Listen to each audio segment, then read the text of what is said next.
在楚乔传的故事中，宇文悦跟楚乔本就是天生的一对。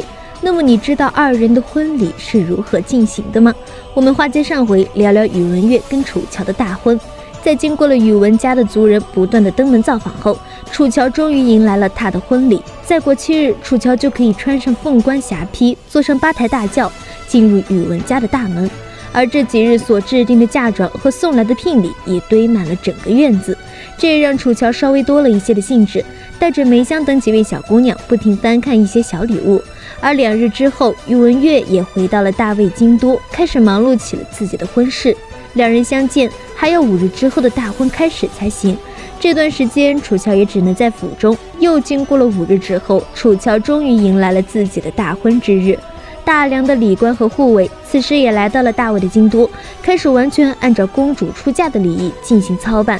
鸾车从宇文家的大宅中出发，前往了大梁在大魏京都的别院中，先是接了萧策的圣旨，然后便领取了魏皇的恩赐，紧接着便开始了和亲之礼。楚乔在上了鸾车之后，在百姓的簇拥下，车队便缓缓地前进。而在孔雀桥上，大梁的礼官便会将喜轿和鸾车交给大魏的礼官，就这样完成双方的交接。而宇文悦也会在孔雀桥接亲，迎接他的这位新娘子。本来一切都在按照预定的发展，但是没想到，在车队刚刚走到了月柳湖的时候，鸾车突然间停了下来。这个停顿也让楚乔心中快速地跳动了起来，因为就在这个时候，一阵十分古朴悠扬的钟声从大魏皇宫的方向传入了楚乔的耳朵。楚乔也随着钟声一起数了一下，整整14声，无长久短。也就是说，那位大魏的皇帝已经在此时驾崩西去了。这一瞬间，几乎京都的所有人都静止了下来，然后便纷纷跪拜在了地上，向着京城的方向开始跪拜。巨大的哭喊声也瞬间冲天而起，大魏的那些礼官们纷纷伏地而哭，只留下大梁的礼官目瞪口呆，不知道该如何处理这个突发的状况。而此时，宇文家的宇文良策马而来，神色严肃地指挥着队伍原路返回。此时楚乔的心瞬间慌乱了起来，连忙一把撩起了自己的裙摆，然后推开了鸾车的门，打算走出去。但还没等楚乔下车，一个声音便将他制止住了。陛下这是要干什么去？来者正是宇文悦的那个弟弟宇文良，他跟宇文悦有着3分相似，但却十分看不起那个哥哥。而楚乔的动作突然凝固了下来，因为宇文良率领着3000的甲兵。在沉默了一会儿后，楚乔还是无奈地退回了鸾车之中，关上车门，静默不语。很快，楚乔便被带回了大梁的驿馆之中。整整1天的时间，楚乔连房门都没有踏出去，直到傍晚时分，平安才前来禀报消息，说是先前城外的兵马调动十分频繁，皇宫至今还没公布皇帝的死因，百姓们也都躲在了家中，整个京城人心惶惶。而在天色完全暗下来之后，大梁的驿馆也完全被人包围了起来。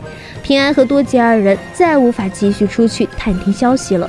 在跃上枝头后，宇文良便带着兵马前来，再度将驿馆包围的水泄不通。多吉跑出去交涉，也只是被拦了回来。看得出，宇文悦是不打算让楚乔离去了。此时，金晶和梅香几人也打算直接护送楚乔杀出去，不过却被楚乔给制止了下来，因为他在等一个机会，等待宇文良露出马脚的机会。在楚乔传的故事中，楚乔一直都是杀伐果断之人，即便是在自己的大婚之日，也会十分冷静地分析当下的局势。我们话接上回，虽然大魏皇帝的驾崩让楚乔一时失了方向，但很快他就镇定了下来，开始准备处理宇文良。对于宇文悦这个弟弟，楚乔十分讨厌。本身没有太多的本事，但是却因为其母亲是大魏13公主，所以平日里很张扬跋扈，一直在跟宇文悦作对。而宇文悦因为宇文良是自己的弟弟，也只能选择教育为主，只是却没想到他一直变本加厉，如今竟打算直接解决宇文悦，将他手中的权力收入自己囊中。所以宇文良选择跟元阳合作，这也是他们家族的受益，准确的说是宇文家族再度抛弃了宇文悦。对于这些事情，也是宇文良专门跑来跟楚乔说的，因为他们还需要大梁的支持，他只要楚乔强行跟他们配合。至于为何宇文家族会选择帮助元阳，是因为只要袁瑶上位，那么大魏依旧是大魏，门阀也依旧是门阀，他们宇文家族是不会改变的。但要是袁彻上位的话，大魏就会变成青海，之后门阀会走向何方，他们不敢确定。而此时的宇文悦已经被包围在了广场，手上只有3000的兵勇，其他的士兵都在城外。如今京都中经济军、萧特营、绿营军都是元阳的人，袁彻的东湖军已经向东逃窜，似乎最终的胜利者就是元阳和宇文家族。嫂子，你若能劝降四哥，我可以保住他一条性命。此时宇文良对着楚乔缓缓地说道，已经认为自己是胜券在握了，楚乔他们只有投降这一条路。你所言当真？楚乔在听到宇文良能放过宇文悦后，便问出了这句话。绝无虚假。宇文良微微一笑，便点了点头回答道，好，既然如此，成王败寇，我无话可说，前面带路吧。楚乔此时也伸出了双手，让宇文良派人来将他绑起来。不过就在2位佩刀侍卫走过来的时候，楚乔的身形一闪，直接整个人蹲低，然后快速的用双手拔出了2位侍卫的佩刀，紧接着用力向内侧一横，顿时鲜血迸溅，2个侍卫就这样被楚乔杀掉了。而楚乔此时并没有任何的停留，2把钢刀直接扔出，就穿透了2位冲上来的侍卫。紧接着楚乔便顺势上前，一个擒拿手和过肩摔，再度解决掉了1个侍卫。此时宇文良的身边也只剩下了1个侍卫，但楚乔没有给他任何出手的机会，从头上拔下了1个珠钗，挥手而去，直接戳在了那个侍卫的头上。一瞬间，宇文良身边的所有的侍卫全部身死。成王败寇，你还有什么想说的？解决完最后1个人后，楚乔便拿起了1把刀，向着宇文良走去。还没等宇文良求饶，楚乔便一刀砍在了他的脖子上，宇文良的头颅也就这样滚滚而落。就在同一时间，驿站的大门也突然间被打开，满院子的士兵只见到一个身穿大红色吉服的女子，此时手中拎着宇文良的人头，直接扔向了门外。很快，门外就有大批火把聚拢而来，贺萧率领着士兵直接飞奔到了楚乔的面前。大人，幸不辱命。贺萧此时怀中抱着萧策的那个小儿子，先前这个小屁孩就是被宇文良给控制住了，所以他才敢威胁楚乔。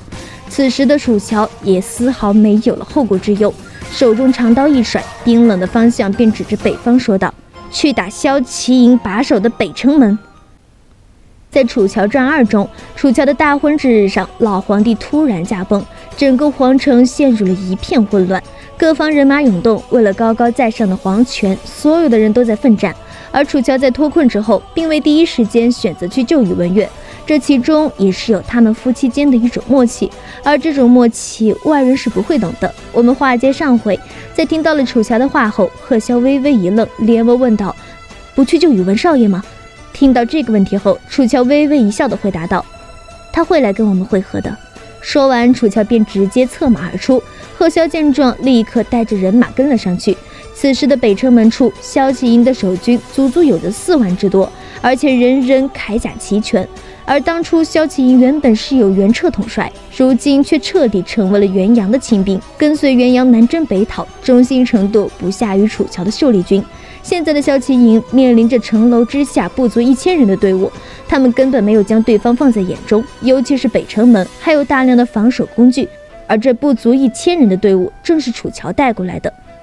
秀丽王殿下，您还是回去吧，强行冲关只会白白赔了性命。此时城楼之上，一个大嗓门对着楚乔喊道，但楚乔只是静静的听着。在对方看到楚乔没有回应后，便开始大骂宇文悦是乱臣贼子，联合袁彻一起谋害了皇帝，他们如今已经被围困在城中，插翅难逃。但这些话依旧没有得到楚乔回应，最终那位士兵竟然越说越离谱，说宇文悦跟袁彻有染，2人之间是断袖乱立，而这些话也是彻底激怒了楚乔。把弓拿来！楚乔直接摊手对着贺萧说道。贺萧此时也不敢说话，直接递给了楚乔一支弓弩。只见楚乔弯弓搭箭，很快箭矢就如同闪电一样飞出，一箭就射穿了那位士兵的嘴巴，双方的对战也就在此时一触即发。因为楚乔的这一箭，也让萧齐营的首领何谦大怒，立刻下达了攻击命令。然后萧齐营便纷纷放出了箭矢，魏军的冲锋声响彻天地之间。不过，相对于魏军的冲锋，秀丽军这一边却是一片的沉静，因为他们完全没有站在弓箭的射程之内，只有偶尔几个大力士兵才能将弓箭射过来，但是却并未伤及他们分毫。而萧齐营本就是镇守城门的，只要楚乔围着他们不进攻，那么双方就打不起来。但是现在何谦因为自己士兵被杀，已经被气得有些七窍生烟了。尤其是帮助元阳打江山，别人都在浴血奋战，自己却只能镇守城门，更是有些气愤。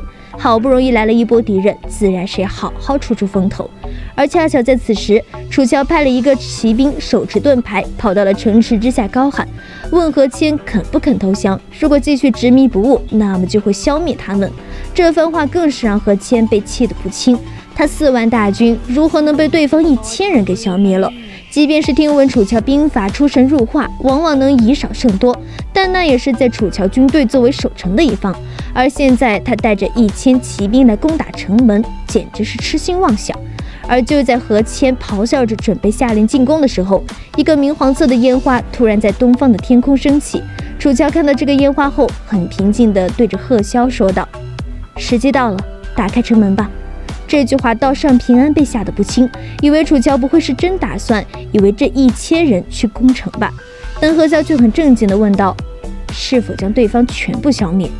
此话一出，一旁的平安眼睛都直了。楚乔他们是真的能攻下这4万人镇守的城门吗？